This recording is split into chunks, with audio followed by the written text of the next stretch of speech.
Congratulations on the film. Can you just start off with a brief introduction to what audiences can expect? Yeah, so the film takes place in a religious institution in Cairo called Al-Azhar, which is a university that was established in the 900s. It's the third oldest university in the world and probably the largest university in the world. It has 300,000 students, 3,000 teachers. Um, so this place has become sort of the Vatican of Sunni Islam. And its principal is called Sheikh al-Azhar, or the Grand Imam. And he's sort of the Pope of Sunni Islam. And so in my story, the son of a fisherman gets a scholarship to study there, which is huge for him. He's the first in his family that knows how to read and write. And so for the first time, he leaves his village to go to Cairo to study at this university. And when he's been there for a while, the Grand Imam dies. When the Grand Imam dies, this council gets together, 27 imams, to elect a new Grand Imam. Now, on the other side of the street from this university is the headquarters of state security, and this is real. It's so you could say that on one side it's the state power, and on the other side it's the religious power. And this street should basically never be crossed. But when something like this happens, of course, they gather at state security and say, like, we cannot let it be a coincidence who become the next Grand Imam. And the head of state security asks, who do we have on the inside? And they're like, we have no one. So they have to build someone from scratch. They have to take someone without contacts to make him into a mole. And so this boy without any contacts gets recruited to sort of infiltrate the university. And it becomes this sort of very dangerous chess game. He gets pulled into a power struggle, basically. So how did your involvement in the project come about? No, I was the guy who came up with it. So how it came about was that I reread Umberto Eco's In the Name of the Rose, and I loved that book when I was in high school. But when I read it as a grown-up, I realized that the book had a deeper meaning because it was dealing with the relationship between art and religion. So I started to say, could I tell a story like that from within Sunni Islam? Would it be allowed? Should you do that even? And I'm like, probably not, you know? But then I did it anyway, and I started to sort of tell myself the story, and I wrote it down, and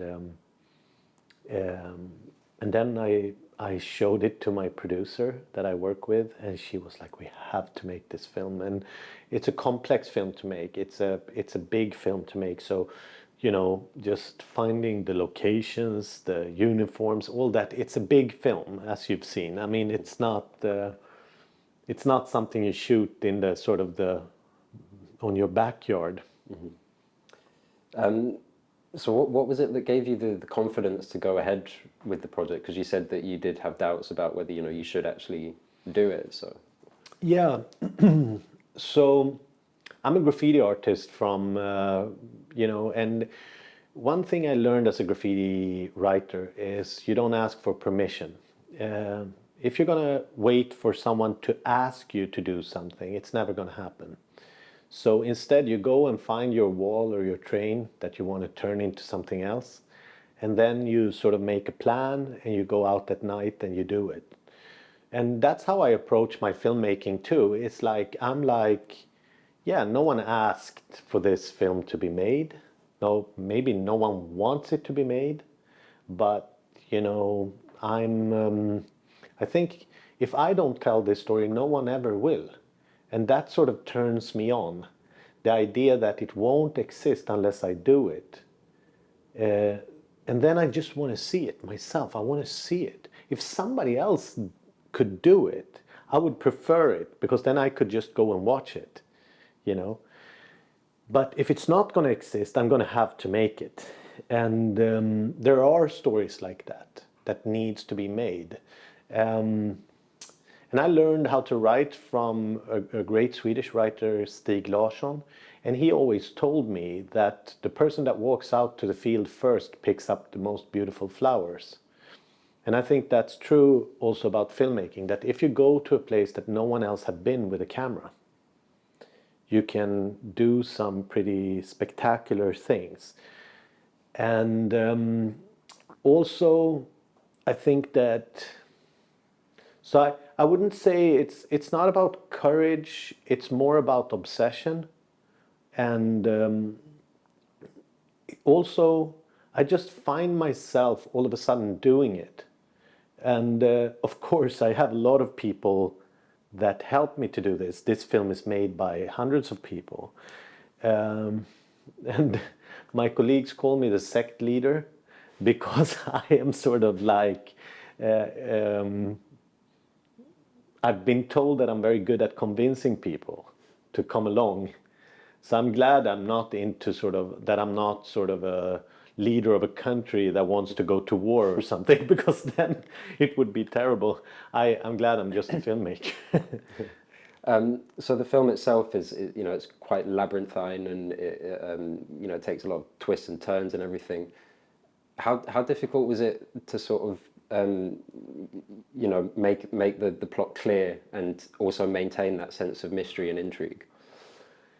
Yeah, it's that's of course very difficult. I think that, so my big hero John le Carré, he, to understand John le Carré, I've read all his books twice. When you read them the second time, you realize that all his books are about the same thing. It's about the broken heart. They're all essentially love stories.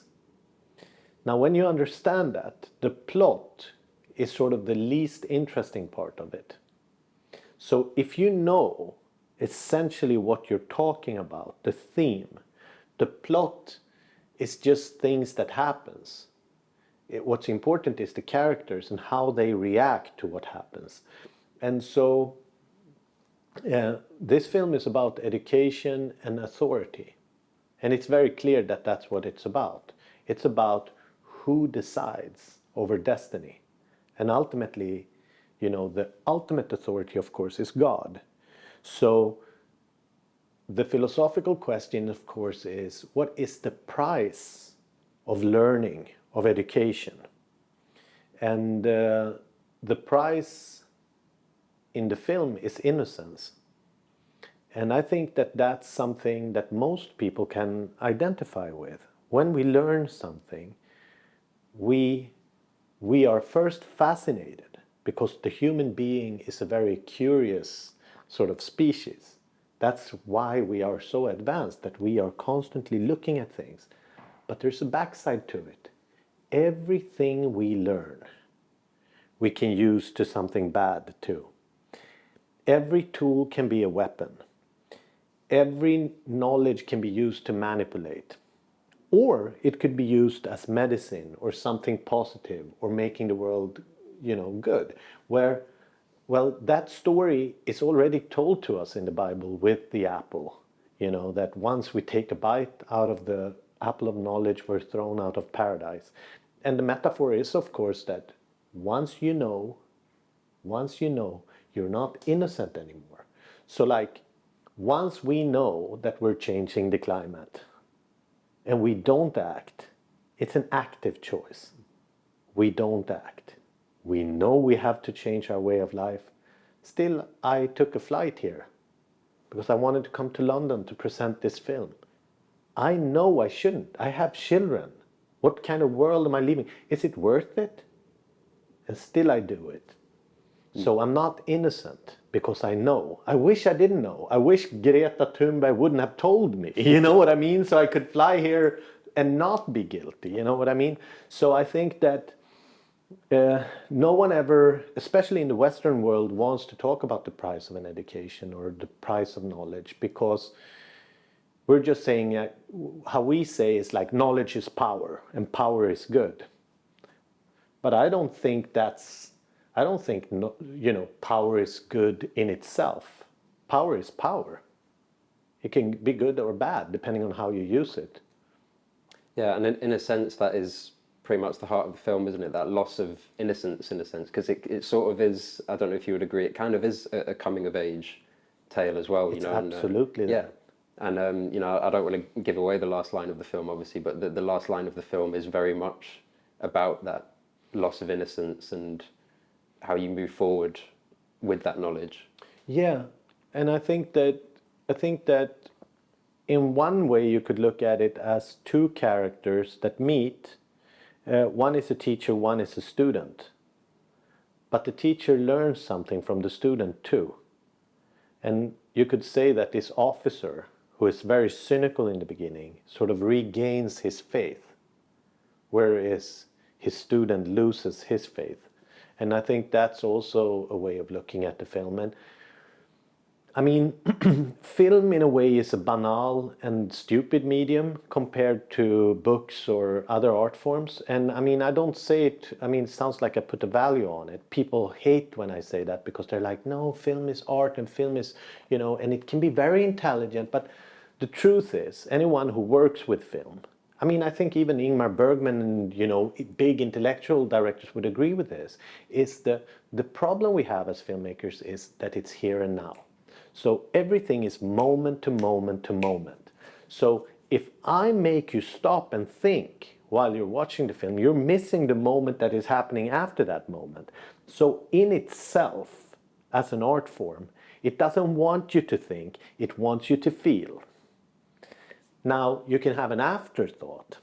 I can leave you with an afterthought, but like I think that's the built-in conflict with a film like Boy from Heaven is that I'm trying to sort of provoke you intellectually by emotion. And that's always something that is a bit of a challenge. Yeah, and it's interesting. It's why Kubrick actually thought of adverts as one of the highest forms of filmmaking, because it's very much, you know, quick impressions, and you know, in that sense that's sort of the heart of filmmaking, really, in a sense. I also wanted to talk to you about, in terms of the kind of labyrinthine plot and the sense of intrigue. It really reminded me of, you know, kind of 70s political thrillers, especially the films of Alan J. Pakula.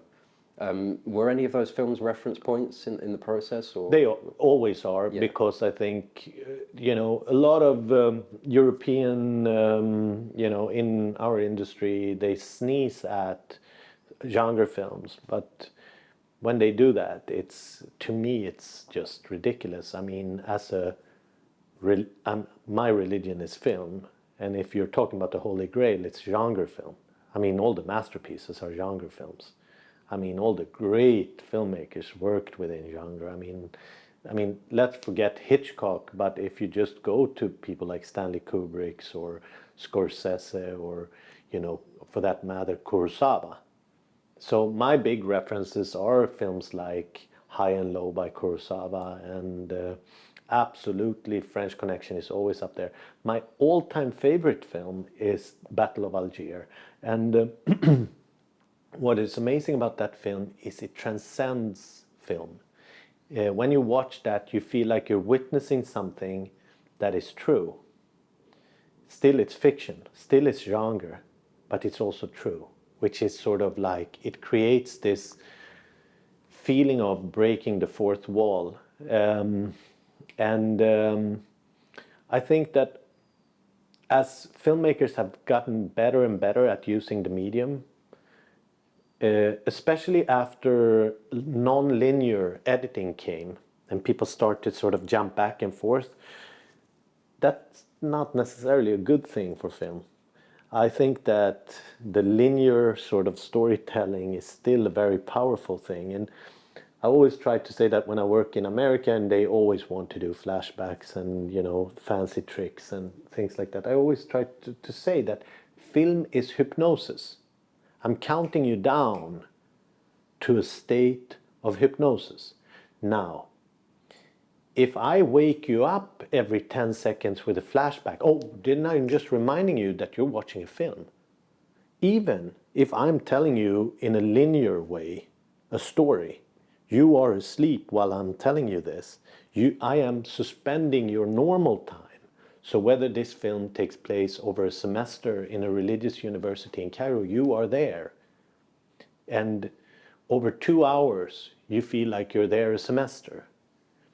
And if you're watching The Godfather, you're spanning over, 2 generations of coming to America, where it's like, it's not flashbacks, it's 2 timelines that are here and now, which is sort of the magic of cinema to me.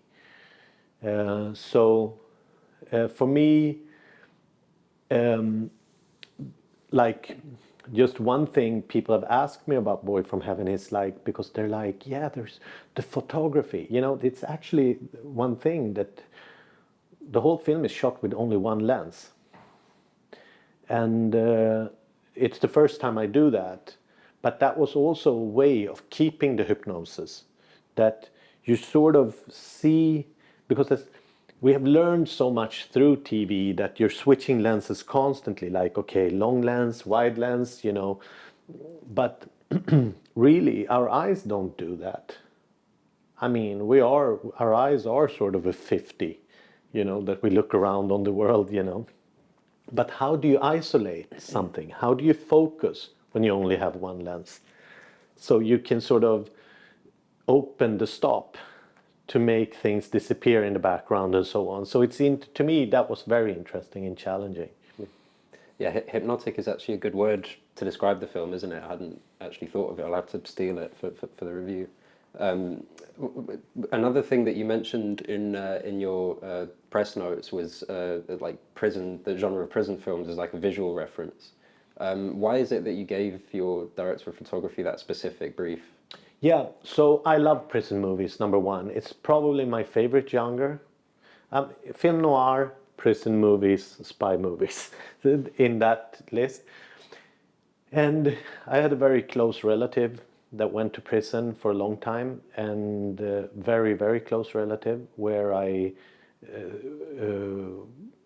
ultimately I was visiting a lot, and he wasn't in prison here in Europe. He was in prison in Latin America, which those prisons are also very sort of like the way you imagine prisons to be. And so my obsession with prisons, I think, come from that a little bit. And so, like, I love Alcatraz, for example, is one of my favorite films, and so I felt very strongly like this is a prison movie in its architecture. So, like, you have the courtyard, you have the cell, you have the canteen, and then you have the tunnel leading out to the world outside, where you don't wear your prison uniform, where you wear civil clothes and you meet someone on the outside, then you bring that knowledge into the inside. And sort of, it first is something, first it's a power, then it becomes a weakness, that. So for me, the prison, I think that it was right there in front of me when I wrote it, and also the way it's only men, and that was also very important.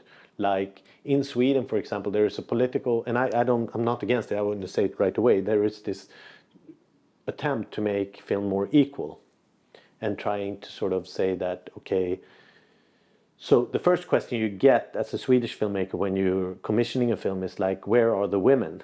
And when my script came in, I mean, it was kind of, they were like, where are the women? And I was like, in some other script, somewhere else. That's the short answer to that. But of course, it was very deliberate. Also because these institutions, a lot of times, are very male dominated.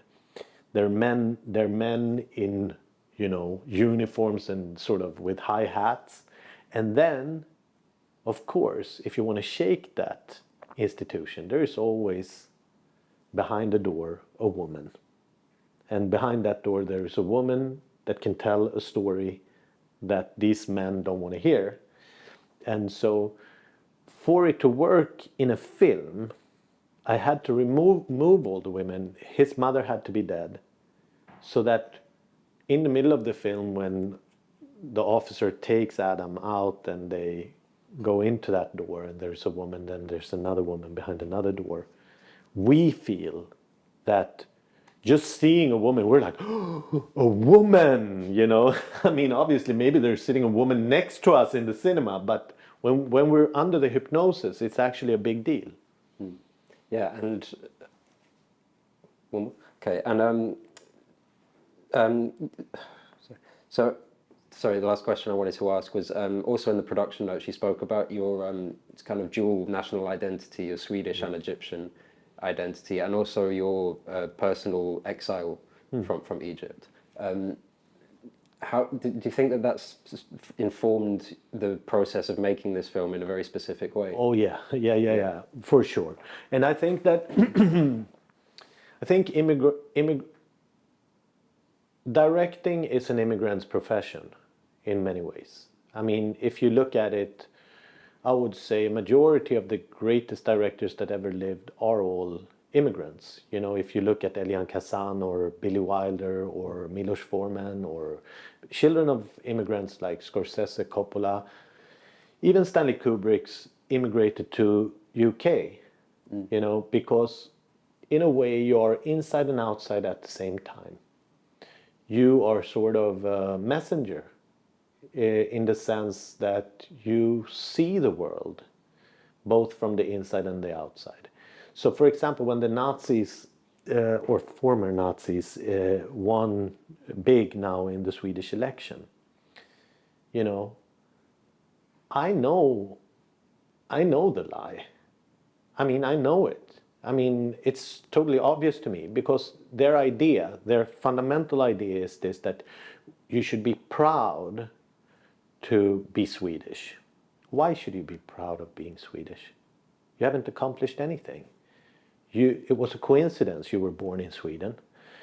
So you didn't accomplish anything. You happened to be born in Sweden. I think you should be ashamed that you were born in Sweden and you didn't accomplish more, because it's one of the richest countries in the world. We have free education. I mean, you didn't become something great. Why are you proud? You know? Oh, because my forefathers built the pyramids.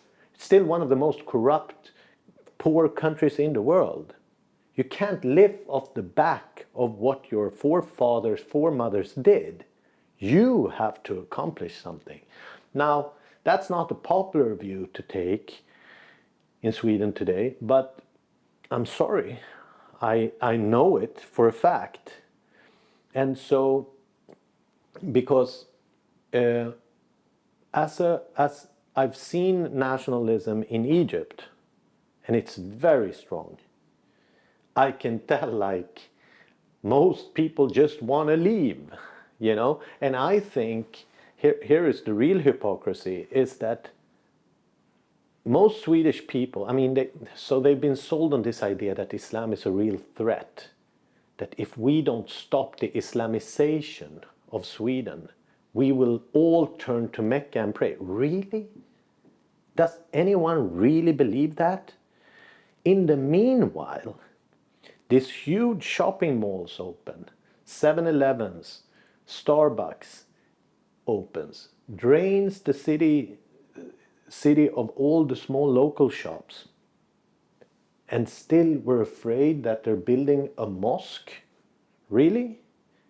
So the elephant is passing while we're like staring at this point. And of course, in my humble sort of like, from where I stand, I've seen the same sort of speech, but held from a different side, where if we take the ideas of the West, we are going to be corrupt. Look at them, they're all corrupt and they all, you know, use drugs and live in sin and blah, blah, blah. No.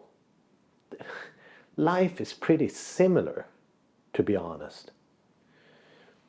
And we share sort of a similar aspiration of trying to make a better future for our children. That's most, I would say 95% of the human population wants that. Yeah. And it's a way of thinking that's kind of infecting the whole world at the minute, isn't it, really? But Yeah. it's been really great to speak to you. Thank you so much for your time. Thank you. Thanks.